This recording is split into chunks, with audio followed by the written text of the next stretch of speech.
मेरा मतलब है कि जब भी कोई व्यक्ति हमारे घर में आता है या हमारे ऑफिस में आता है या हमारे व्यापारिक संस्थान में आता है, हम उसे जो है पानी परोस करके गिलास में देते हैं। कभी आपने गौर किया कि वो व्यक्ति कभी एक घुट पानी पीता है, कभी आधा गिलास पानी पीता है और कभी जो है आवश्यकता ना होने पर भी पूरा पानी पी जाता है। आपको जान के हैरानी होगी कि एक घुट पानी आदमी पीकर छोड़ देता है तो केवल बचे हुए पानी की बर्बादी नहीं है, उस पानी को शुद्ध करने में हमारे जो आरओ है उसने कितना पानी बर्बाद किया है। बाकी वो गिलास उठ करके वापस से सिंक में जाता है और फिर से उसकी धुलाई में कितना पानी खर्च होता है।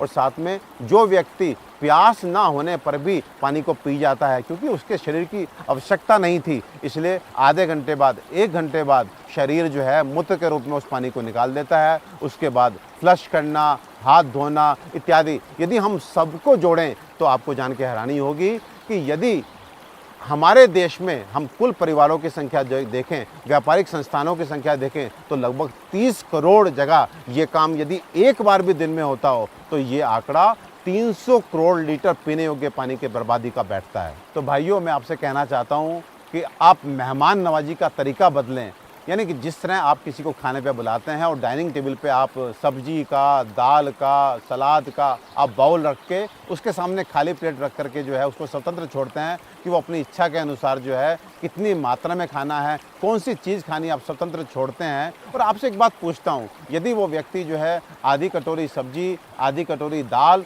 और थोड़ी सी रोटी अपनी प्लेट में छोड़ करके उड़ जाता है तो आपको कितना बुरा लगता है? केवल इसलिए कि थोड़ी मेहनत आपकी लगी है, थोड़ा पैसा आपका लगा है। लेकिन पानी को लेकर के लिए मैं आपको ध्यान दिलाना चाहता हूँ, जब कोई व्यक्ति एक घुट पानी पी करके बाकी पानी को छोड़ करके टेबल से उड़ जाता है तो ना उसको बुरा लगता है ना आपको बुरा लगता है। मुझे लगता है कहीं ना कहीं हम पानी के लिए पे नहीं कर रहे हैं, आज हम पानी के लिए तरस नहीं रहे हैं, तो इसलिए पानी की बर्बादी हमें दुख नहीं दे रही है। लेकिन सचेत करना चाहता हूँ कि वो दिन दूर नहीं जब बूंद बूंद पानी के लिए हम लोग तरसेंगे। तो अतिथि सत्कार यानी कि मेहमान नवाजी का तरीका बदलें, पानी की बंद बोतल और साथ में गिलास अतिथि के सामने रखें और उसको अपनी इच्छा अनुसार पानी की आवश्यकता है कि नहीं आवश्यकता है, कितनी आवश्यकता है, उसके लिए स्वतंत्र छोड़ें।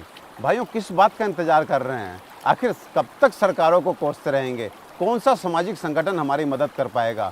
इस स्थिति को हमने ही पैदा किया है और हमारे खुद के प्रयास ही हमें इस संकट से बाहर लेकर के आएंगे। अब तो सुधरो, अपनी जिम्मेदारी को समझो। ऐसा ना हो कि आने वाली पीढ़ियां पानी के अभाव में हमें कोसते हुए खत्म हो जाएं।